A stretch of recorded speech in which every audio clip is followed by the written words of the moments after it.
Hai, selamat malam saudara yang dikasihi Tuhan. Selamat bertemu dan berjumpa kembali oleh kasih dan penyertaan daripada Tuhan.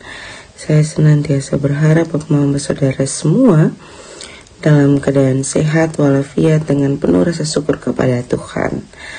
Pada hari ini kita akan membaca serta merenungkan firman Tuhan yang terambil dari kitab Injil Lukas pasal 14, Injil Lukas pasal 14 ayat 7 hingga ayat 14. Sebelum membaca serta merenungkan firman Tuhan, saya mengundang kita menyatukan hati dan pikiran di dalam doa. Kita berdoa.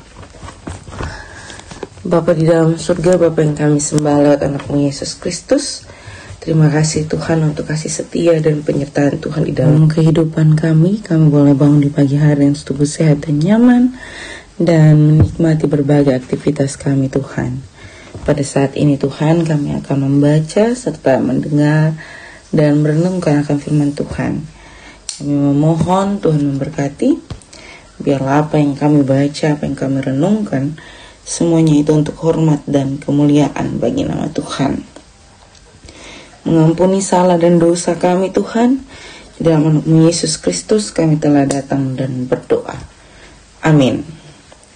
Bapak saudara yang dikasihi Tuhan, pembacaan kita terambil dari kitab Injil Lukas pasal 14 ayatnya yang ke-7 hingga ayatnya yang ke-14. Di bawah perikop tempat yang paling utama dan yang paling rendah. Karena Yesus melihat bahwa tamu-tamu berusaha menduduki tempat-tempat kehormatan, Ia menyatakan perumpamaan ini kepada mereka. Kalau seorang mengundang engkau ke pesta perkawinan, janganlah duduk di tempat kehormatan, sebab mungkin orang itu telah mengundang orang yang lebih terhormat daripadamu. Supaya orang itu yang mengundang engkau dan dia jangan datang dan berkata kepadamu, berilah tempat ini kepada orang itu, lalu engkau dengan malu harus pergi duduk di tempat yang paling rendah. Tetapi apabila engkau diundang, pergilah duduk di tempat yang paling rendah. Mungkin tuan rumah akan datang dan berkata kepadamu, sahabat, silakan duduk di depan. Dan dengan demikian, engkau akan menerima hormat di depan mata semua tamu yang lain. Sebab barang siapa meninggikan diri, ia akan direndahkan. Dan barang siapa merendahkan diri, ia akan ditinggikan. Demikian juga akan firman Tuhan yang dikatakan berbahagia adalah setiap kita yang tidak hanya membaca, mendengar, tetapi bersungguh-sungguh mau melakukan dalam kehidupan kita hari lepas hari. Salam Bapak saudara yang dikasihi Tuhan. Selamat bertemu dan berjumpa kembali. Ini hari ketemu kembali belajar dari kitab Injil Lukas. Tetapi pada hari ini ketong diberikan satu perumpamaan yang paling dasar dalam kehidupan. Kenapa saya menyebut perenungan firman ini sebagai perumpamaan yang paling dasar? Karena kita semua pasti pernah diundang. Dan dalam undangan itu tidak semua undangan memberitahukan bahwa kita harus duduk di mana. Kita harus memposisikan diri di mana. Dan tidak semua undangan mengharuskan kita ada duduk di depan para undangan lainnya. Bapak saudara yang dikasihi Tuhan, saya rasa ini perumpamaan ini mau kasih tahu bagaimana ketong menunjukkan ketong kerendahan hati. Ketong merendahkan ketumpung hati, merendahkan ketumpung diri untuk apa? Untuk menjaga ketumpung diri. Orang sering berpikir kalau dalam keadaan tertentu dan menerima sebuah undangan untuk menduduki sebuah kursi, mereka merasa terhormat. Tetapi tanpa mereka sadari, semua undangan itu adalah sama. dalam ketemu kehidupan ini ada undangan VVIP, undangan VIP, dan undangan biasa. Tetapi kalau ketong merasa bahwa ketong cukup berjasa di dalam satu kehidupan seseorang, dan ketika ketong menerima undangan, ketong merasa bahwa ketong layak untuk duduk di depan, ketong layak menerima suatu penghargaan, minimal penyebutan nama. Tetapi tanpa ketong sadari, hal itu ketong tidak menerimanya, yang mengakibatkan ketong sakit hati, ketong iri hati, ketong panas hati selama acara berlangsung. Itu sebabnya saya bilang ketong butuh kerendahan hati dan diri untuk menjaga ketong pribadi. Apa yang dipandang rendah oleh manusia akan ditinggikan oleh Allah. Apa yang ditinggikan oleh Allah akan direndahkan oleh manusia.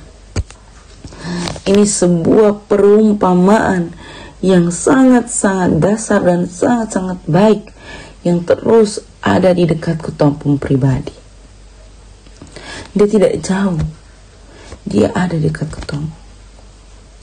Allah menggunakan perumpamaan ini untuk ketong semakin menyadari bahwa kerendahan hati itu sangatlah penting bagi setiap kita.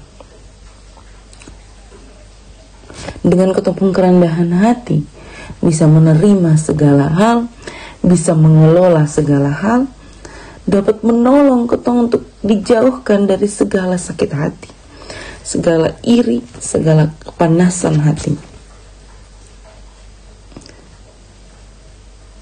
Itu cuman kerendahan hati, itu cuman kerendahan diri. Jangan pernah berpikir bahwa ketika ketong merendahkan ketemu hati dan diri, ketong terlalu rendah, ketong tidak layak lagi. Tidak.